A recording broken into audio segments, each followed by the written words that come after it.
In 1873, a mere 50 Modoc warriors, some barely 20, defied the US Army for nearly a year, costing $420,000, equivalent to $10 million today, killing 70 soldiers and volunteers, and claiming General Edward Canby, the only general to fall in the Indian Wars. Captain Jack, his face stern, stood in Canby's blood-soaked uniform, revolver gripped tightly, as his people danced around a medicine pole topped with the general's scalp. "All you fellas that ain't dead better go home," Scarface Charlie taunted after massacring soldiers at Sand Butte. How did this small tribe challenge a nation's might, and what was the cost of their rebellion? On a cold November morning in 1872, 40 US soldiers, their blue coats crisp, marched alongside a handful of civilians to Captain Jack's camp along the Lost River in southern Oregon. Their mission was clear: force the Modoc, a small tribe of about 150, back to the Klamath Reservation, 60 miles away, where they faced harsh conditions and hostility from other tribes. Tensions boiled over quickly. A heated argument sparked gunfire, and chaos erupted. By the end, 1 or possibly 2 civilians lay dead, 7 soldiers were wounded, and a Modoc woman, clutching her infant, fell lifeless in the crossfire. According to historian Keith A. Murray, this clash, costing the lives of non-combatants, marked the opening salvo of the Modoc War, a conflict that would spiral into a costly and bloody struggle. The Modoc, led by Captain Jack, a man in his early 30s with a steady gaze and a reputation for restraint, refused to return to the reservation, setting the stage for a desperate fight. Fleeing the violence at Lost River, the Modoc retreated to the lava beds, a jagged volcanic landscape stretching across northern California. This maze of tunnels, caves, and natural trenches, known as Jack's Stronghold, became their sanctuary. The group numbered about 150, but only 50 were fighting-age men, the rest women, children, and elders. The lava beds, with their sharp rocks and hidden passages, offered a near-impregnable defense, as Murray notes in The Modocs and Their War, describing it as a fortress nature herself had crafted. Captain Jack, often seen with a rifle slung across his shoulder, organized his people to use the terrain to their advantage. The Modocs' intimate knowledge of this harsh land, honed over generations, gave them an edge against a larger, better-equipped foe. Yet, their small numbers and limited resources meant every move carried immense risk, a reality that weighed heavily on their leader. As the Modoc fled, a splinter group led by Hooker Jim, a young warrior in his early 20s with a fiery temper, veered toward Tule Lake. In a brutal rampage, they murdered over a dozen settlers, men and women alike, in their homes and fields. This massacre, detailed by Murray, inflamed American outrage and hardened public opinion against the Modoc. Hooker Jim, his hands stained with blood, rejoined Captain Jack's band, but his actions had consequences. The killings, numbering at least 14 according to historical accounts, shifted the conflict from a dispute over reservation policy to a war of retribution. The settlers' deaths demanded justice, and the US government, already stretched by other frontier conflicts, now viewed the Modoc as a dire threat. Captain Jack, who had not ordered the killings, faced the challenge of controlling his more volatile warriors, a task that grew harder with each passing day. Meanwhile, another Modoc group, uninvolved in the Lost River battle, sought refuge at the Klamath Reservation. These families, hoping to avoid the escalating violence, numbered about 30 and included women and children. Their journey was perilous. Near the reservation, they encountered a mob of angry settlers, armed and ready to lynch them in retaliation for the Tule Lake killings. Narrowly escaping, the group abandoned their plan and turned south to join Captain Jack in the lava beds. Murray recounts this episode as a turning point, noting that the near lynching pushed even the peaceful Modoc into the war. The lava beds, now swelling with new arrivals, became a crowded refuge, straining resources but strengthening the Modoc's resolve to resist. This unification, born of fear and necessity, made Jack's stronghold a symbol of defiance. On the 17th of January, 1873, the U.S. Army launched its first major assault on Jack's stronghold, determined to crush the Modoc resistance. Over 300 soldiers, supported by artillery, advanced across the lava beds, their boots crunching on volcanic rock. The attack was a disaster. The Modoc, hidden in trenches and caves, fired with deadly precision, killing at least 9 soldiers and wounding dozens, while not a single warrior was harmed. Murray describes the battle as a humiliating defeat for the army, whose commanders underestimated the Modoc's tactical skill and the lava bed's defenses.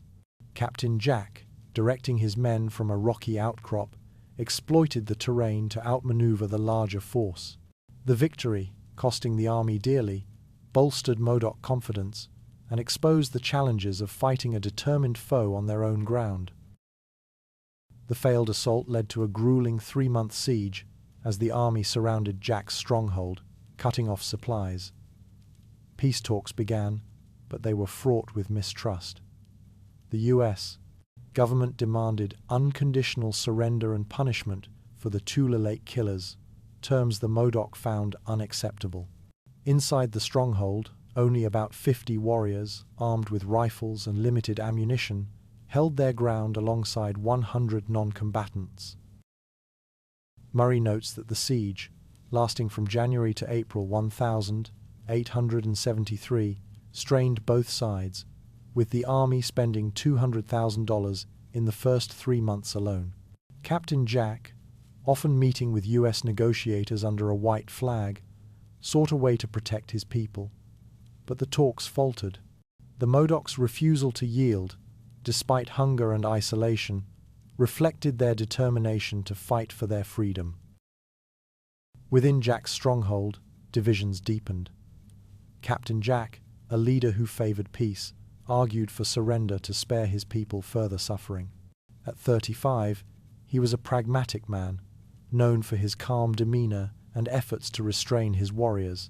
Yet, medicine man curly-headed Doctor, a spiritual leader in his 30s, and warriors like Hooker Jim wielded growing influence.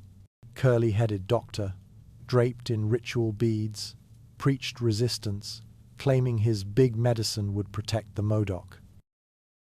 Hooker Jim and his followers, emboldened by their earlier killings, mocked Jack, calling him weak.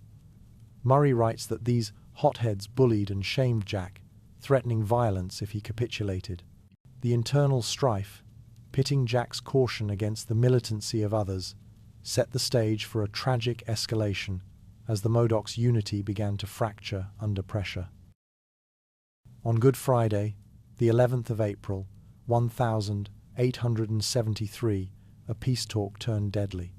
Captain Jack, under intense pressure from his warriors, met General Edward Canby, a seasoned officer in his 50s, at a tent outside the stronghold.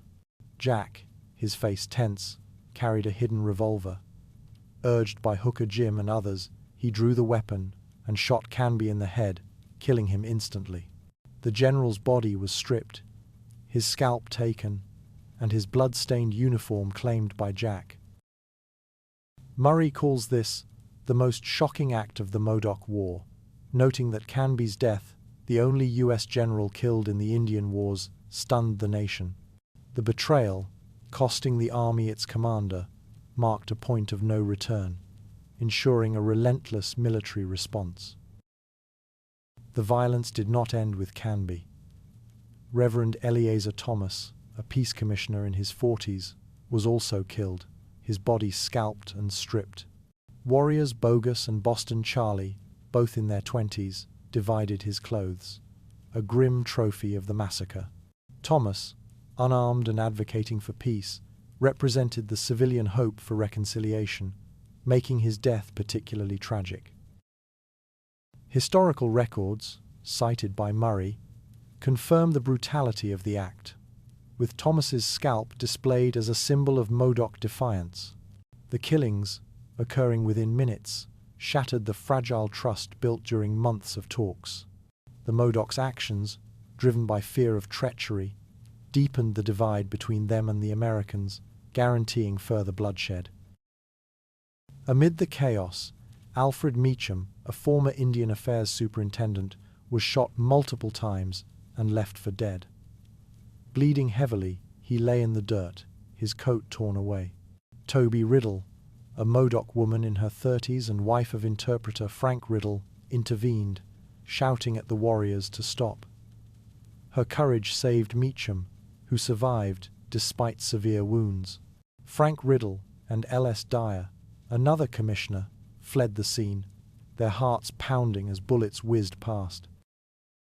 Murray praises Toby's bravery, noting that her actions preserved a key witness to the Modoc's plight. The massacre, claiming 2 lives and nearly a third, exposed the Modoc's desperation and the high stakes of their resistance, setting the stage for a brutal conclusion. Easter weekend of 1873 in Jack's Stronghold bore no resemblance to Christian traditions. Instead of egg hunts or prayers, the Modoc, about 150 strong, gathered for 3 nights of fervent dancing, their voices echoing through the lava beds. At the center stood medicine man curly-headed doctor, his ceremonial beads glinting, raising a pole adorned with General Edward Canby's scalp, a grim trophy of their recent treachery. The 50 warriors, joined by women and children, celebrated what they saw as a triumph, their spirits lifted by the absence of Modoc losses. Historian Keith A. Murray describes this as a moment of defiant jubilation, noting that the dances, lasting 72 hours, reflected a cultural ritual to honor their resistance.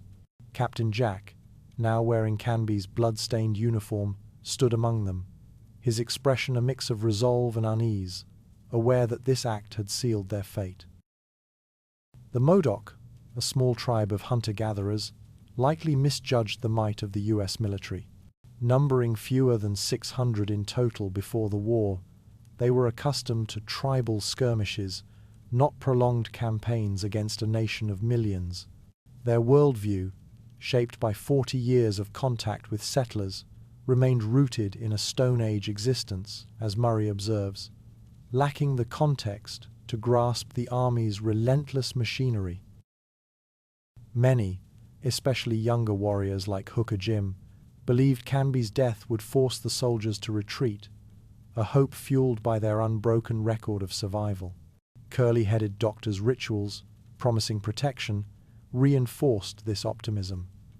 Yet, this miscalculation, born of isolation and inexperience, set them on a collision course with a government determined to crush rebellion, a reality Captain Jack, at 35, seemed to sense more keenly than his followers. Curly-headed doctors' big medicine held a powerful grip over the Modoc, particularly the 50 fighting men, whose average age hovered around 25. No warrior had been killed, and Jack's Stronghold, a 10-square-mile fortress of lava rock, remained unbreached. This invincibility, as Murray notes, fed a belief that spiritual power could overcome material odds. The medicine pole, now bearing Canby's scalp, stood as a symbol of this faith, its presence a daily reminder of their defiance. Warriors like Boston Charlie, barely 20, and Shack Nasty Jim painted their faces with ochre, ready to fight under the shaman's guidance. However, this reliance on spiritual strength blinded them to the Army's growing resources, with over 1,000 troops eventually deployed, costing $420,000 by war's end. The Modoc's hope, though fervent, rested on a fragile foundation. Had the Modocs surrendered before killing Canby, their fate might have been less dire. The two late killings, claiming 14 settlers, demanded justice, but negotiation was not yet impossible. Captain Jack, who had restrained his warriors for months, saw surrender as a way to spare his 150 people, including 100 non-combatants. Murray argues that a peaceful resolution, though difficult, remained within reach before April 1873. The government, while firm, had sent peace commissioners, indicating a willingness to talk. Jack's hesitation to kill Canby, documented in later testimonies, suggests he understood the consequences. Yet, the pressure from his warriors, who numbered only 50 against a potential force of thousands, left him little choice. This missed opportunity, a fleeting chance for mercy, haunts the Modoc story, a tragedy of missteps and mistrust. Colonel Alvin Gillam's response to Canby's murder was agonizingly slow, a failure that deepened the crisis. Stationed near the Stronghold, Gillam, a 45-year-old officer, was ill, possibly with a condition that would claim his life 18 months later. When a skirmish at a hospital camp killed Lieutenant Sherwood just before Canby's death, Gillam received a warning, but hesitated. His pen froze mid-letter, and no orders came, leaving 300 soldiers in disarray. Murray calls this a critical lapse, noting that Gillam's illness and indecision cost precious minutes. As shots rang out from the peace tent, confusion reigned, with officers shouting and men scrambling. Gillam's inaction, a stark contrast to Jack's decisive betrayal, allowed the Modoc to escape, prolonging the war and intensifying its brutality. Major Biddle, a subordinate officer, seized control in Gillam's stead, his voice cutting through the chaos. He ordered a rescue party to the peace tent, about a mile away, where they found a horrific scene. Canby and Reverend Thomas, both scalped and stripped, lay dead, their bodies exposed on the rocky ground. Alfred Meacham, shot multiple times, clung to life, his blood pooling as Toby Riddle, a Modoc woman, tended his wounds with torn cloth. Murray praises Biddle's initiative, stating that his swift action prevented further losses. The soldiers, numbering about 50, moved quickly, their rifles ready, passing terrified survivors like Frank Riddle running for safety. The discovery, made within 30 minutes, confirmed the Modoc's audacity and set the stage for a relentless pursuit. A military surgeon, part of the rescue party, acted swiftly to save Meacham. Kneeling beside the wounded man, he poured brandy down Meacham's throat, a standard treatment for shock in the 1870s. Meacham, in his 40s, was stripped to his undergarments, his scalp partially torn. Toby's presence, her hands steady despite the danger, kept him alive until help arrived. The rescue party, wary of Modoc snipers hidden in the lava rocks, retreated with the bodies and Meacham, covering a mile back to camp. Murray notes that this withdrawal, costing no further lives, was a small mercy in a day of horrors. The surgeon's quick work, combined with Toby's bravery, preserved Meacham as a witness, whose later writings would offer a rare perspective on the Modoc struggle. The killings at the peace tent turned public opinion sharply against the Modoc. In Eureka, California, 20 miles away, crowds gathered, burning effigies of Captain Jack and his warriors in the streets. Newspapers, citing the deaths of Canby and Thomas, called for vengeance, and President Ulysses S. Grant, in a rare public statement, demanded the Modoc's extermination. Murray writes that this shift, fueled by the loss of a general, ended any sympathy for the Modoc cause. The town, home to 2,000 residents, had once debated the Modoc's grievances, but now saw them as savages. This public outcry, amplifying the war's cost, pressured the army to act decisively, transforming a regional conflict into a national priority. The army, stung by Canby's death, debated drastic measures to defeat the Modoc. Proposals included poison gas, a novel and untested weapon, and deploying trained dogs to flush out warriors. Snipers, positioned among the lava rocks, and soldiers in body armor were also considered. Ultimately, commanders chose a simpler, grueling strategy: a slow advance across the lava beds, moving from cover to cover. Murray describes this as a meat grinder approach, noting that the army, with 1,000 troops by April, aimed to overwhelm the 50 Modoc warriors through sheer numbers. The decision, costing $50,000 in additional supplies, reflected caution after earlier failures, but it promised a prolonged, bloody campaign, testing the endurance of both sides.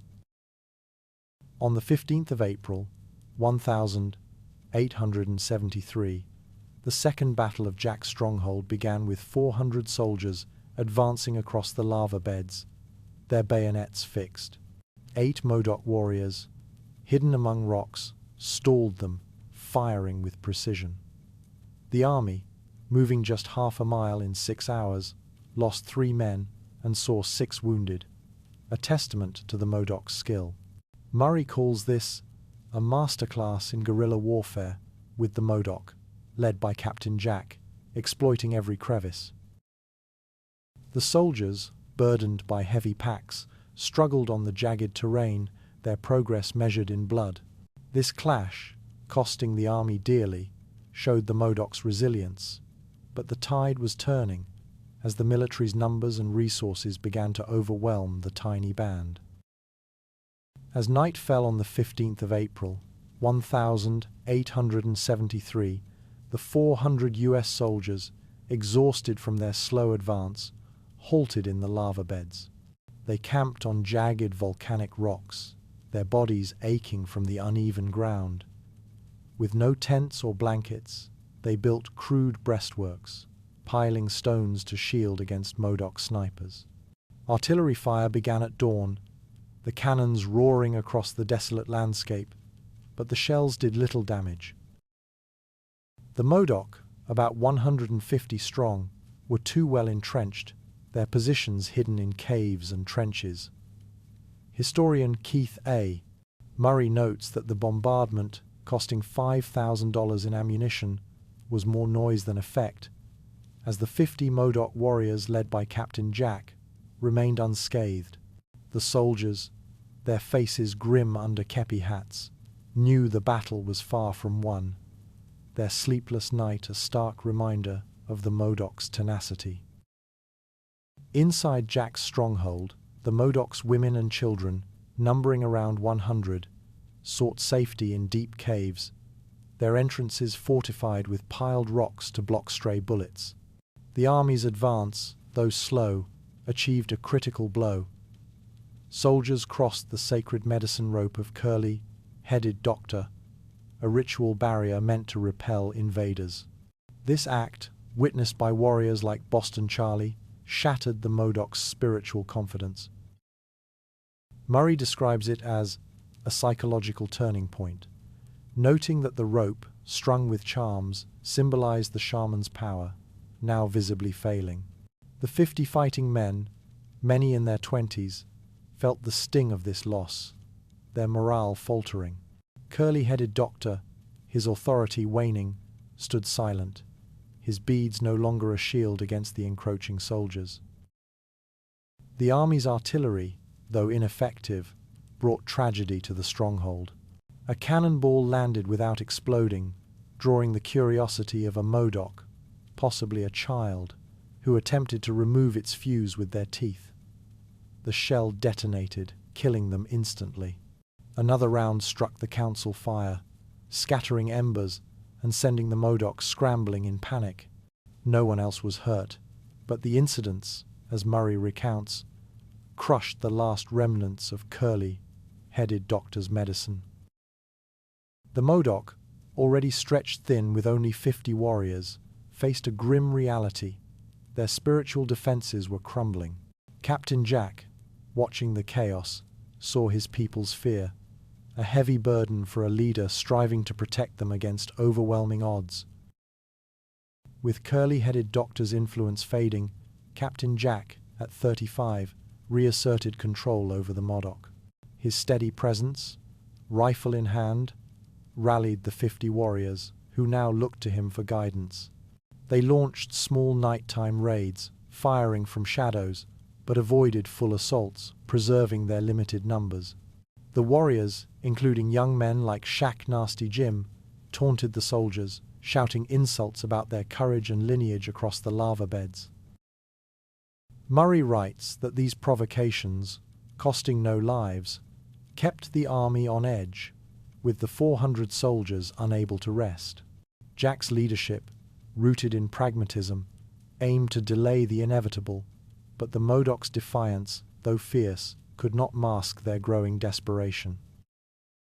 The army struck a devastating blow by cutting off the Modoc's water supply, a tactic that targeted the heart of their survival. The 150 Modoc, including 100 women and children, relied on sparse springs within the lava beds.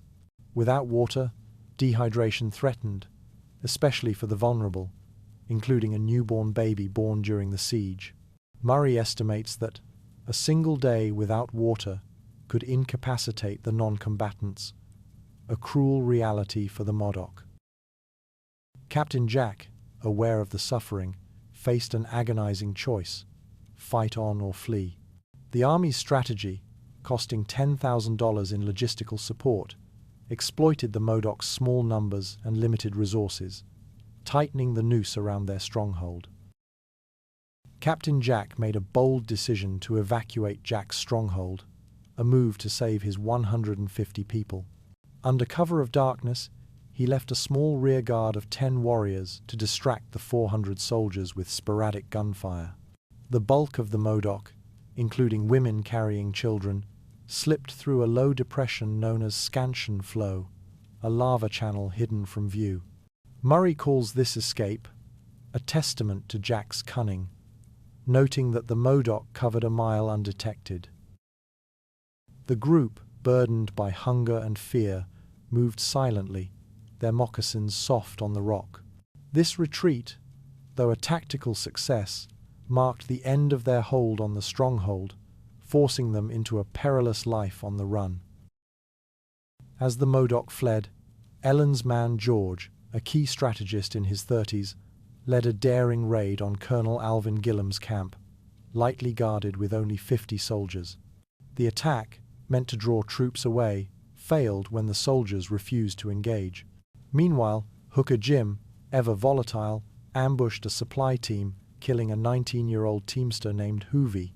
The young man's body was mutilated, a brutal act that sent 2 reporters fleeing in terror. Murray records this as a grim reminder of Hooker Jim's ruthlessness, noting that the murder, costing 1 life, fueled the army's resolve. The Modoc's raids, though bold, could not halt the army's advance. Their small numbers stretched thin. By the 17th of April, 1873, the army discovered Jack's stronghold abandoned, save for an elderly wounded man and possibly a woman, both killed without mercy. The second battle ended with 7 U.S. soldiers dead and 12 wounded, a heavy toll for the 400-man force. The Modoc suffered 1 confirmed loss, possibly the child killed by the cannonball, though exact numbers remain unclear. Murray estimates the battle's cost at $20,000, a fraction of the war's $420,000 total. The empty stronghold, its caves silent, marked a shift. The Modoc, now fugitives, were no longer contained, their 50 warriors a deadly threat on the move. On the 26th of April, Captain Evan Thomas led 70 soldiers on a reconnaissance mission, seeking a site for artillery to dislodge the Modoc. At Sand Butte, a low spot ringed by ridges, they stopped for lunch, a fatal error. No guards were posted, and rifles were stacked neatly, out of reach. Some soldiers, boots off, relaxed in the sun, unaware of the danger. Murray calls this a textbook blunder, noting that Thomas, with 67 men under his command, ignored basic precautions. The Modoc, led by Scarface Charlie, watched from above, their 30 warriors poised for a devastating strike. The stage was set for one of the war's bloodiest ambushes. Scarface Charlie's 30 warriors struck at Sand Butte with lethal precision, transforming the camp into a slaughterhouse. Firing from the ridges, they killed 25 of the 67 soldiers, wounding most survivors. The Modoc, outnumbered 2-1, used the terrain to devastating effect, their rifles cracking in unison. At 3 p.m., Charlie, his face scarred and fierce, halted the attack, shouting, "All you fellas that ain't dead better go home." Murray describes this as a rare act of mercy, speculating that low ammunition may have spared the rest. The massacre, costing the army dearly, showcased the Modoc's guerrilla prowess, but Charlie's decision hinted at a weariness, a flicker of humanity amid the carnage. The aftermath of the Sand Butte massacre was grim, with Colonel Alvin Gillam's inaction sealing his fate. Despite urgent pleas for aid, Gillam, stationed a few miles away with 300 troops, sent no immediate rescue. His hesitation, costing precious hours, left the 42 survivors, most wounded, bleeding on the cold ground. A relief party finally dispatched got lost in a driving rain that turned to snow, delaying help until the next day. Historian Keith A. Murray paints a vivid picture, describing the returning soldiers as a motley crew of straggling, disorganized and exhausted men, their faces whitened by snow and whiskers. The debacle, which saw 25 soldiers killed, led to Gillam's removal, a decision that reflected the army's frustration with his leadership. The Modoc's victory, achieved by just 30 warriors, underscored their lethality, but the cost to the army, both in lives and morale, was staggering. The Modoc, now on the run, faced dire conditions to survive. With their water cut off, the 150-strong band, including 100 women and children, relied on ice hacked from lava tubes in caves like Jack's Ice Cave and Caldwell Ice Cave, a few miles apart. By early May, they camped near Scorpion Point, digging water from a dry lake bed with their hands. Murray estimates that these efforts, yielding only a few gallons daily, barely sustained the group, with dehydration a constant threat.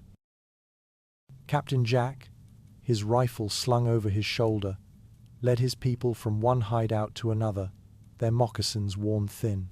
The Modoc's resilience, born of desperation, allowed them to evade capture, but their plight, with a newborn among them, grew increasingly desperate, a stark contrast to the Army's growing resources. General Jefferson Davis, a controversial figure, replaced Gillam as commander. At 50, Davis had a notorious past, having killed a Union general in 1862 after a heated dispute, and later abandoning hundreds of freed slaves during the Civil War, leading to their slaughter. Murray notes that Davis, despite his checkered record, brought a ruthless determination to end the Modoc War, commanding over 1,000 troops by May 1873.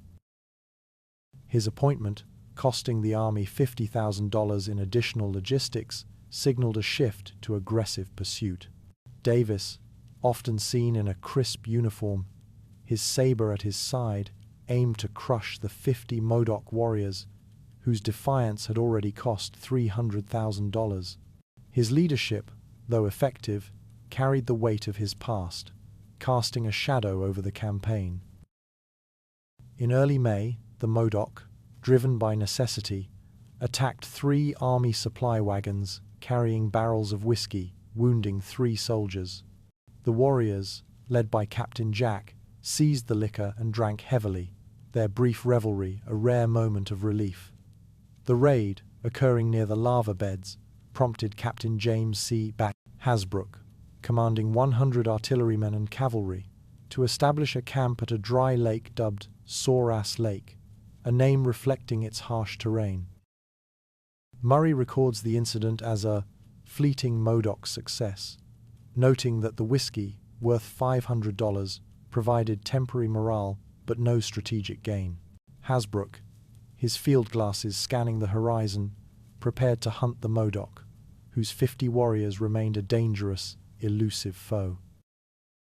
At dawn, Captain Jack, wearing General Canby's bloodied uniform, led a fierce attack on Hasbrouck's camp. The Modoc, about 30 strong, struck swiftly, killing 2 soldiers instantly and wounding 3 others. Jack, his face set with determination, directed the assault from a ridge, his stolen coat a chilling symbol of defiance. The soldiers, caught off guard, scrambled for cover, but First Sergeant Thomas Kelly, a grizzled Irishman, rallied them. Leading a countercharge, Kelly's men, numbering 80, drove the Modoc back, inflicting losses. Murray calls this the first clear army victory, with the engagement costing 5 soldier lives, proving the Modoc could be defeated. Kelly, his voice booming, restored order, a pivotal moment that shifted the war's momentum. The Modoc's defeat at Sore-Ass Lake was costly. They lost 24 horses, vital for mobility, and Ellen's man George, a strategist in his 30s, who died from wounds sustained in the fight. His death, witnessed by warriors like Scarface Charlie, sparked bitter division. The Hot Creek Modoc, a faction within the band, and Hooker Jim accused Jack of deliberately sending George into danger, a charge Murray deems unsubstantiated but divisive. The loss, reducing the Modoc to 30 warriors, weakened their cohesion. George's absence, as a planner of raids, left a void, and the horses, worth $1,200, were a blow to their ability to evade capture. The Modoc's unity, once their strength, began to crumble under the weight of defeat. The rift widened as Hooker Jim, Bogus Charlie, Steamboat Frank, and Shack Nasty Jim, all in their 20s, abandoned Captain Jack. Taking their families, about 40 people, they fled 40 miles from the lava beds, seeking safety. Murray describes this as a crippling defection, noting that the group, once part of the 150 Modoc, left Jack with only 30 warriors. Hooker Jim, his face painted in mourning, led the exodus, his earlier militancy replaced by fear of defeat. The deserters, burdened by children and meager supplies, hid in remote caves, their departure a betrayal that stung Jack deeply. The Modoc, now fragmented, faced a dwindling chance of survival, their resistance hanging by a thread. Captain Jack, undeterred, led his remaining 30 warriors to Big Sand Butte, a rocky plateau offering temporary refuge.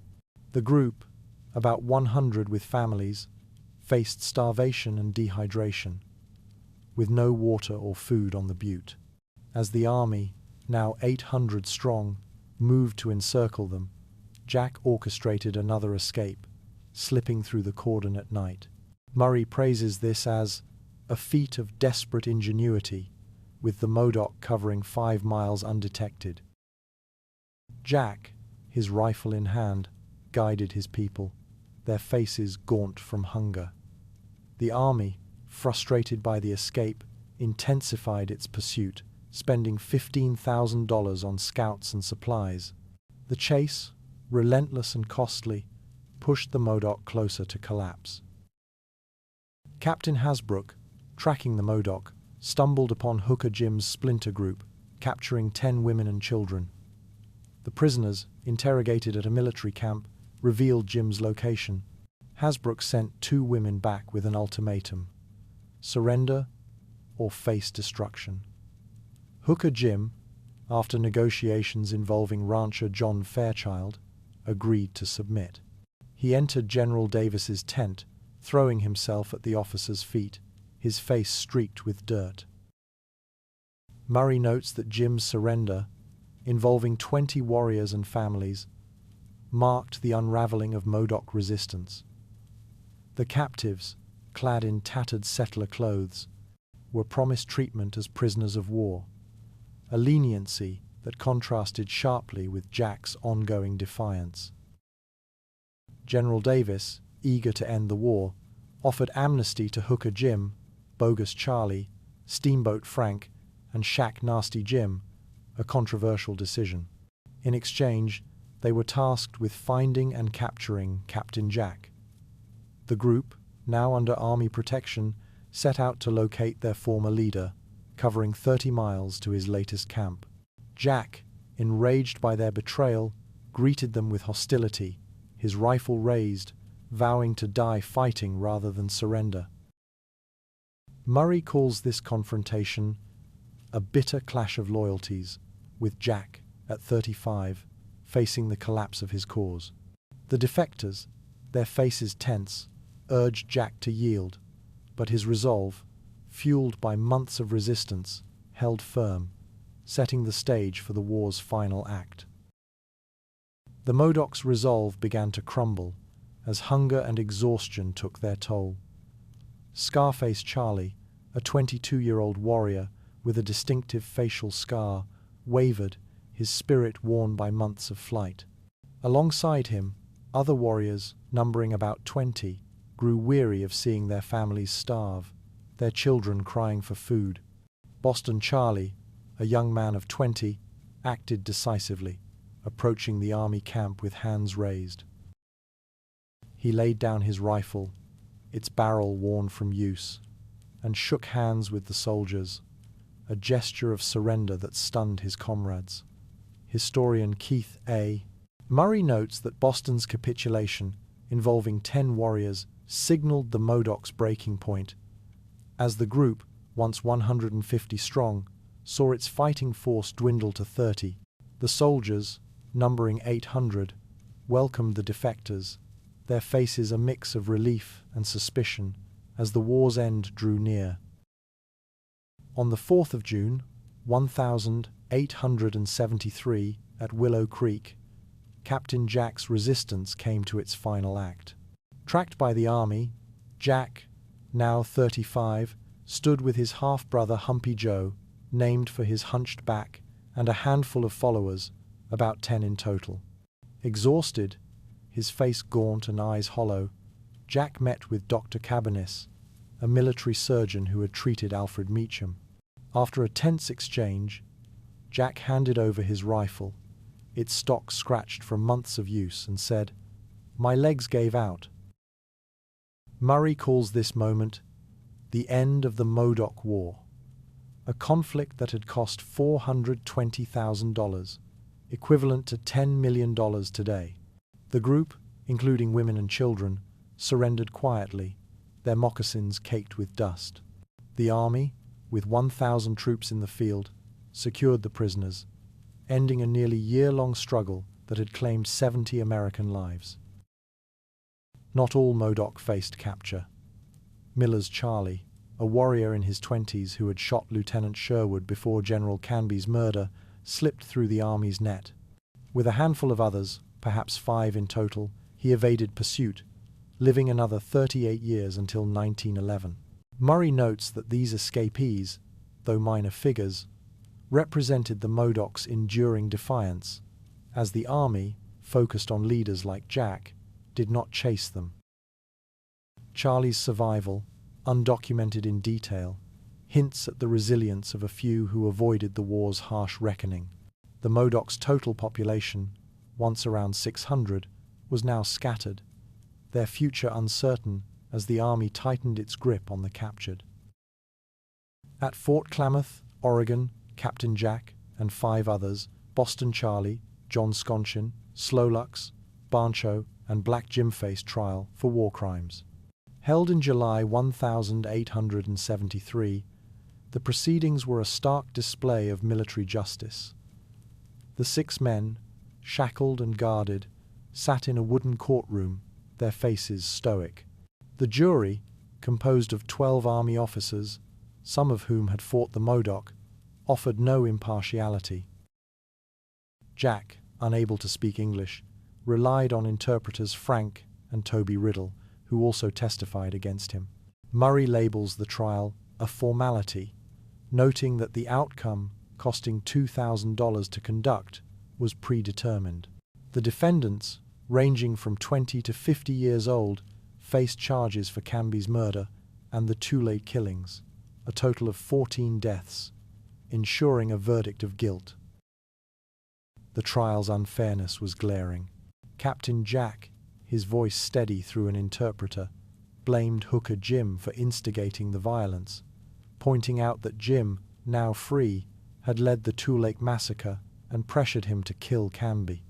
The other defendants, including Black Jim, a warrior in his 30s who had fought at Lost River, offered little defense. Sconchin, perhaps 50, sat silently, his weathered face betraying resignation. Murray writes that Jack's testimony, detailing his reluctance, fell on deaf ears, as the jury, influenced by the loss of 70 soldiers, sought retribution. The absence of legal counsel and the language barrier, affecting half the defendants, underscored the trial's bias, a process that condemned the Modoc leaders without regard for their internal divisions. On the 8th of July, 1873, all 6 Modoc were sentenced to hang, a verdict delivered in a courtroom heavy with tension. However, the War Department, reviewing the case, recommended leniency for Slowlux and Barncho, both in their teens and described as mere foot soldiers. Their sentences were commuted to hard labor at Alcatraz, a prison island off California. Murray estimates that this decision, affecting 2 of the 50 Modoc warriors, reflected a rare moment of mercy, though it did little to soften the trial's harshness. The 4 condemned men Jack, Sconchin, Black Jim, and Boston faced death, their fate sealed by a war that had cost the U.S. government $420,000 and claimed General Canby, the only general killed in the Indian Wars. On the 3rd of October, 1873, the execution took place at Fort Klamath before a crowd of 200 soldiers and civilians. Captain Jack, Black Jim, Sconchin, and Boston Charlie, their hands bound, stood on the gallows, a wooden structure built days earlier. A priest offered prayers, and each man was given a chance to speak. Jack, his voice firm, again blamed Hooker Jim, while Boston, defiantly calling himself the only man, admitted the younger warrior's role in Canby's death. Sconchin, old and weary, asked to be allowed to die. At 10:28 a.m., the ropes dropped, killing Jack and Black Jim instantly, while Sconchin and Boston struggled briefly. Murray records the event as a somber end, noting that the executions, costing $1,000, closed a chapter of resistance that had defied a nation. The Modoc's fate was sealed after the executions. Some, about 50, were allowed to return to the Jan-Apr Reservation, a sub-agency of the Klamath Reservation in Oregon, where they lived alongside tribesmen who had not fought. The rest, deemed belligerent, totaling 15,339 men, 54 women, and 60 children, were exiled to the Quapaw Agency in Oklahoma, a harsh land 1,500 miles away. Scarface Charlie, only 22, became their leader, his youth a stark contrast to the burden he carried. Murray describes this exile as a cruel uprooting, with the Modoc, once 600 strong, now reduced to a scattered remnant. Their new home, costing the government $10,000 annually to maintain, offered little hope, a bitter epilogue to their struggle. The surviving Modoc faced varied fates. Hooker Jim, in his early 20s, died soon after reaching Oklahoma, his cause of death unknown but possibly disease, common among exiles. Slowlux, pardoned after 5 years at Alcatraz, changed his name to George Denny and lived until 1899, reaching his 40s. Scarface Charlie, a gifted craftsman, designed furniture, and a typeface for the Modoc language, earning respect. Murray notes that Charlie's work, sold for $100 per piece, preserved Modoc identity. Steamboat Frank became a minister, while curly-headed Doctor died in 1890, his big medicine, a fading memory. The Modoc's resilience, despite their losses, reflected a spirit unbroken by defeat, their legacy carried by a new generation. Toby Riddle, the Modoc woman who saved Alfred Meacham, lived until 1932, reaching her 70s. Granted a $25 monthly pension for her bravery, she became a respected figure, known as Jan-Apr, during Meacham's lecture tours. The Modoc War, costing $10 million in today's dollars, left the lava beds a desolate monument, now the Lava Beds National Monument, visited by 40,000 people annually. Murray writes that the site, with its rocky fortifications, stands as a testament to a people's defiance. The Modoc story, etched in blood and stone, endures their 50 warriors' fight against 1,000 soldiers, a chapter of courage in a war that reshaped their world.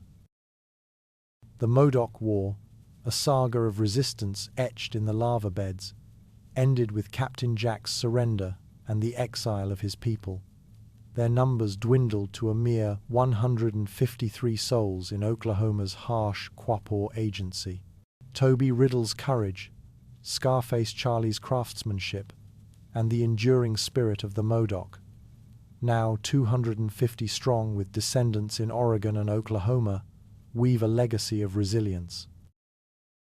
The lava beds, silent yet scarred, stand as a monument to their defiance, where 50 warriors faced an army of 1,000, their story a haunting reminder of a people's unyielding fight for survival against overwhelming odds.